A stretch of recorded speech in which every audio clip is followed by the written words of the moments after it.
بسم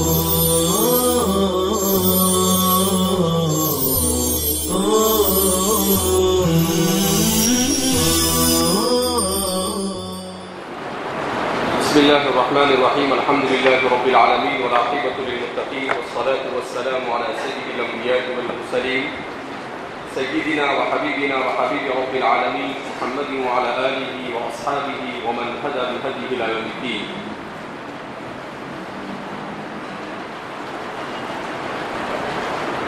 اہلیت کے سلسلے میں کہ قرآن کریم کی تفسیر کے وقت اہلیت کا ہونا ضروری ہے، چند غلط فہمیوں کا ازالہ کیا جا رہا ہے۔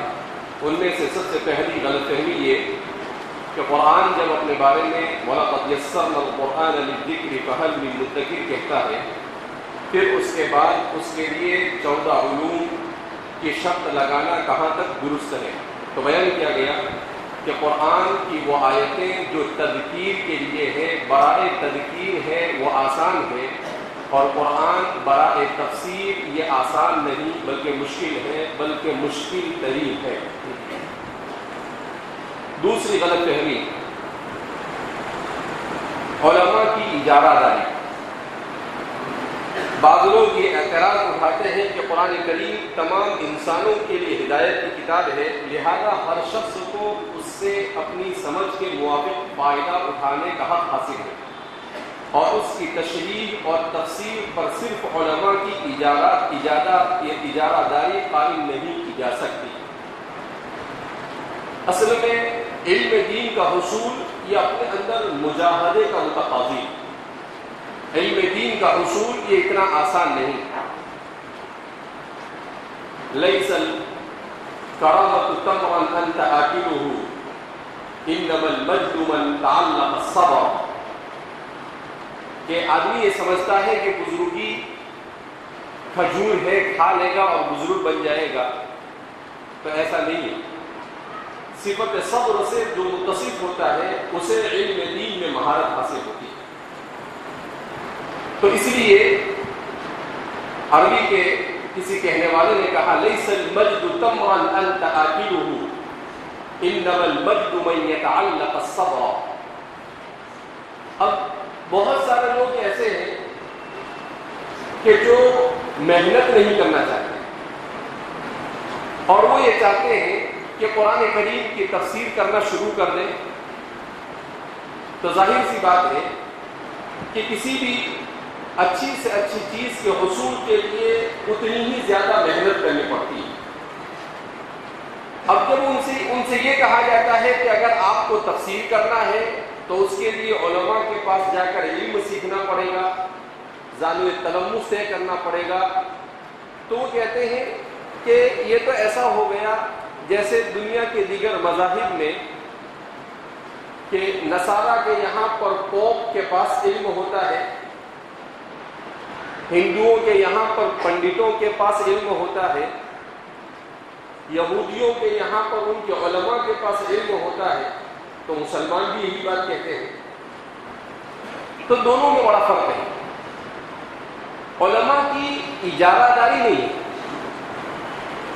قرآن کریم نے اس فرق کو بیان کیا، اتخذوا احبارهم ورهبانهم اربابا من دون اللہ، کہ ایک ہے علماء امت مسلمہ اور دوسرے ہے غیر علماء امت مسلمہ، امت محمدیہ جس کو کہیں گے۔ دونوں میں فرق یہ ہے کہ یہود و نصارہ اور ہنود اور دیگر دنیا کے جتنے بھی مذاہب، ان مذاہب کے علماء یہ تحلیل اور تحریم کا اپنے آپ کو مجاز سمجھتے ہیں۔ جس چیز کو چاہے جب چاہے اپنے طور پر اپنی مرضی سے بغیر کسی دلیل کے حلال کر دے، اور جس چیز کو چاہے اپنی مرضی سے حرام کر دے۔ علماء حلال اور حرام نہیں کرتے، بلکہ علماء کتاب و سنت میں مذکور اصول کی روشنی میں حلال اور حرام کو ظاہر کرتے ہیں۔ تو ایک ہے حلال اور حرام کی براہ راست اتھارٹی، اور ایک ہے حلال اور حرام کا اظہار اور ابراز، دونوں میں فرق ہے۔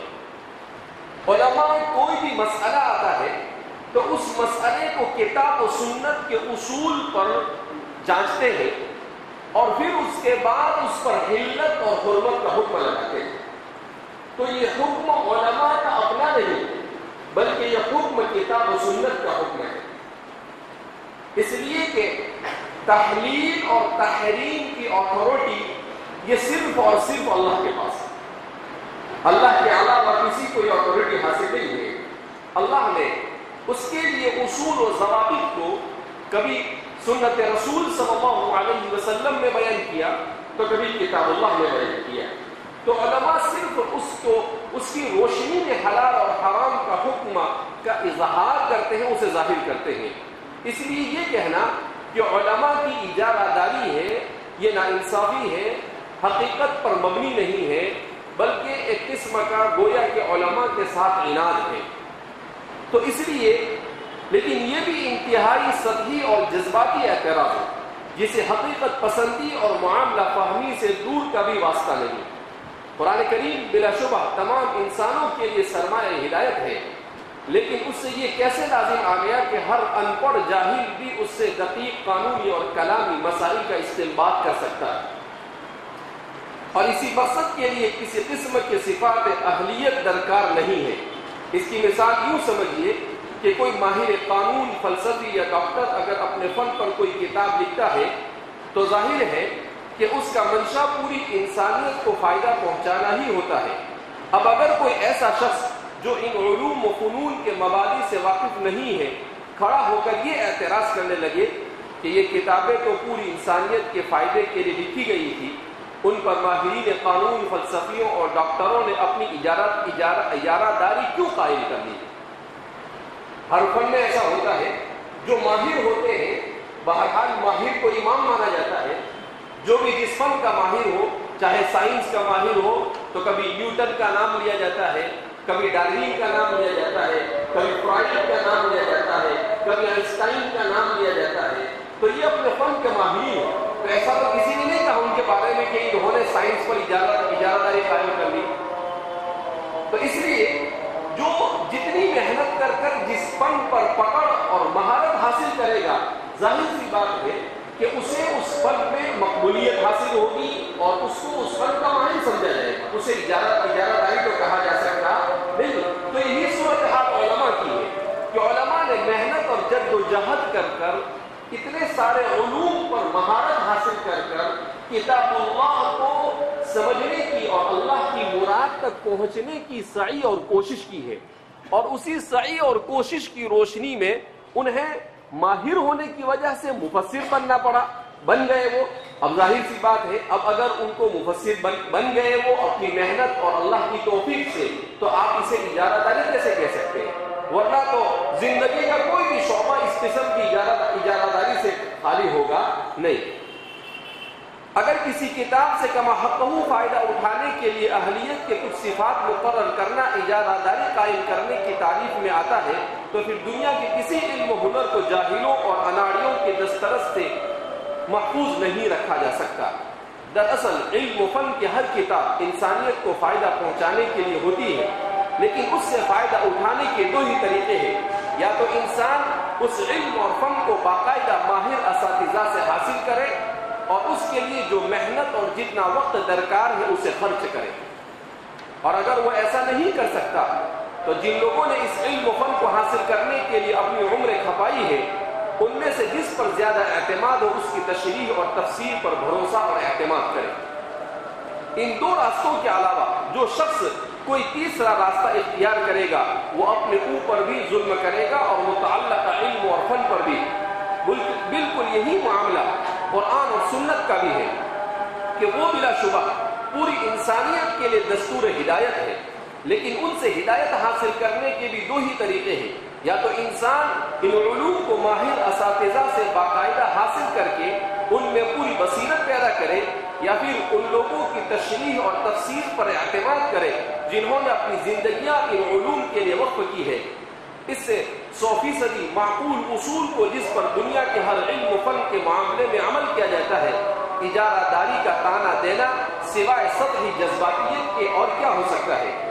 کیا ساری دنیا میں صرف قرآن و سنت ہی معاذ اللہ ایسے لاوارث رہ گئے ہیں کہ ان سے مسائل مستنبط کرنے کے لیے اہلیت کی کوئی شرط درکار نہیں ہے اور ان پر ہر کس و ناقص مشق ستم کر سکتا ہے؟ یہ تو کتنی بڑی نادانی کی بات ہوگی کہ دنیا میں آپ کو ڈاکٹر بننا ہے تو آپ کو اپنے ڈسپنسری کے اندر اپنے کمرے میں لگانا پڑتا ہے سرٹیفکیٹ کہ فلاں یونیورسٹی سے اتنے درجے سے انہوں نے حاصل کی ہے. دیکھتے ہیں ہم ڈاکٹروں کے پاس جاتے ہیں, انجینئروں کے پاس جاتے ہیں, تو ظاہر سی بات ہے جب معمولی چیزوں کے لیے درکار, ارے اس کی بہت دور کی بات, یہ بلڈنگوں کے اندر جو کام ہوتا ہے, جو اس میں پلمبر ہوتا ہے, اس کی پلمبرنگ کی بھی سرٹیفکیٹ چاہیے. پلمبرنگ کون سا دھاڑ مارو کام ہے, اس کے لیے بھی سرٹیفکیٹ چاہیے. اس پر بس نہیں, یہ ویلڈنگ کرتے ہیں نا, ویلڈنگ کرنے والا اس کا بھی سرٹیفکیٹ چاہیے اگر پروفیشنل کمپنی ہوتی ہو تو اس لیے جب چھوٹی چھوٹی چیزوں کے لیے آپ کے سیکھا ہوا ہے اس کا سرٹیفکیٹ چاہیے, جھوٹا بنا کر کو لائے وہ ایک الگ بات ہے, لیکن سرٹیفکیٹ اس کا چاہیے. تو ظاہر سی بات ہے کہ اللہ کی کتاب کے ساتھ ایسا کیسے مذاق کیا جا سکتا ہے کہ نہیں, جس کے سمجھ میں آیا اس کو سمجھنا کیا کر دے, شروع کر دے. یہ در حقیقت عیسائیت سے در آنے والی ایک خرابی. ایک کتاب میں پڑھ رہا تھا 2-4 سال پہلے, مابعد جدیدیت اور اسلام, آپ کو ضرورت ہے اس کو پڑھنے کی, صرف اس کے حوالے سے ایک بات بیان کر رہا ہوں, غیر متعلق کی ہے وہ. تو مابعد جدیدیت اور اسلام اس کتاب میں اس نے لکھا کہ عیسائیوں کے یہاں پر ایک فرقہ آج سے تقریباً 400 سال پہلے ایسا پیدا ہوا. اس فرقے نے کہا کہ اپنی کتاب کو سمجھنے اور پڑھنے کے لیے کسی پادری کی طرف رجوع کرنے کی ضرورت نہیں, بلکہ ہر شخص اپنے طور پر پڑھے, سمجھے اور جو سمجھ میں آئے وہ عمل کرے. اب جب اس نے یہ دعویٰ کیا تو کہا اس کی وجہ سے لوگوں نے پادریوں کی طرف رجوع کرنا بند کر دیا اور اپنے طور پر سمجھنے لگے. اس کا نتیجہ یہ ہوا کہ اس معاشرے میں جس نے, حالانکہ وہ علماء بھی صحیح تھے, اس کے باوجود وہ اپنے مذہب سے دور ہو گئے اور الحاد اور بے دینی کا شکار ہو گئے. جب ایک تحریف شدہ کتاب کو اس کے علماء اور ماہرین کی طرف رجوع نہ کرنے سے الحاد اور بے دینی کی طرف انسان جا سکتا ہو, تو ایک محفوظ کتاب کے لیے استاد اور معلم اور عالم کی بھی ضرورت ہے. اب وہ غیر متعلق خود لکھ رہا ہے, وہ شہید شاہد من اہلھا, وہ خود لکھ رہا ہے یہ بات اور خود غیر مقلد ہے.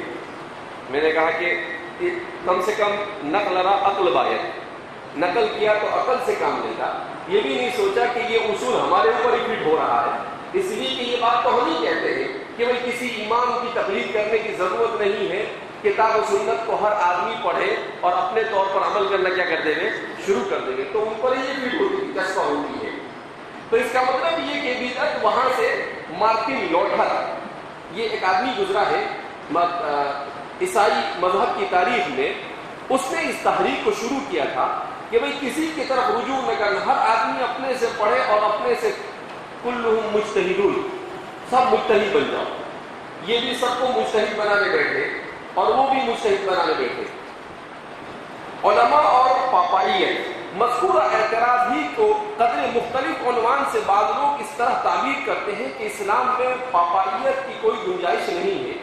یہ بات عیسائی مذہب کا خاصہ ہے, اس میں بائبل کی تشریح اور تفسیر کا حق صرف پوپ کو حاصل ہوتا ہے. ان کے عالم کو پوپ کہتے ہیں, عجیب جملہ ہے, اور کسی دوسرے شخص کو اس سے مجال اختلاف نہیں ہوتی.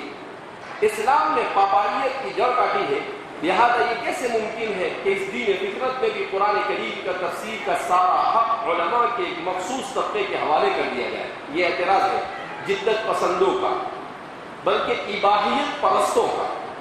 یہ کیا بولیں گے ان کو, اباحیت, جو آسانیاں ڈھونڈتے ہیں اور اپنی ہر چیز کو مباح کرنے کے چکر میں ہوتے ہیں. لیکن یہ اعتراف بھی پاپائیت اور علماء اسلام دونوں کی بات کو غلط سمجھنے کا نتیجہ ہے۔ علماء کسی ایسے مخصوص طبقے یا گروہ کا نام نہیں جس کی بنیاد رنگ، نسل، ذات پات، مال و دولت یا جاہ و منصب کے خاص شرائط پر ہو۔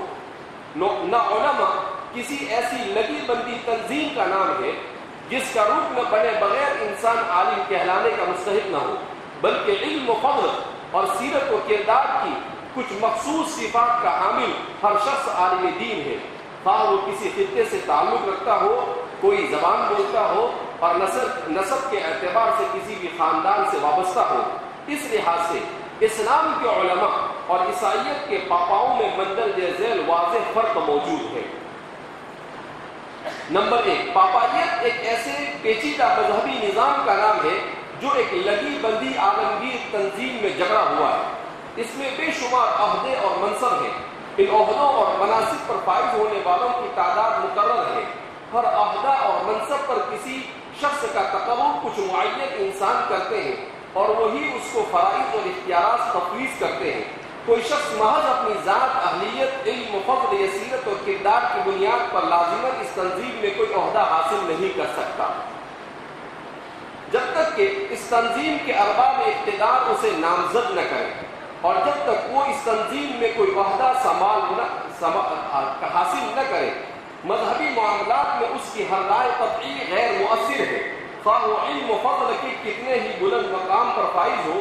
اس کا نتیجہ یہ ہے کہ اگر کوئی شخص مذہبی علوم میں اعلیٰ درجے کی مہارت حاصل کر لے تب بھی وہ دلائل کے زور سے چرچ کے مضبوط حصار کو نہیں توڑ سکتا، اور اگر یہ معین تنظیم اپنی کتب مقدسہ، اپنے پیغمبروں اور اپنے اسلاف سے بغاوت پر کمر باندھ لے تب بھی تنظیم سے باہر کر کے کسی عالم کو اس کے خلاف دم مارنے کی گنجائش نہیں ہے۔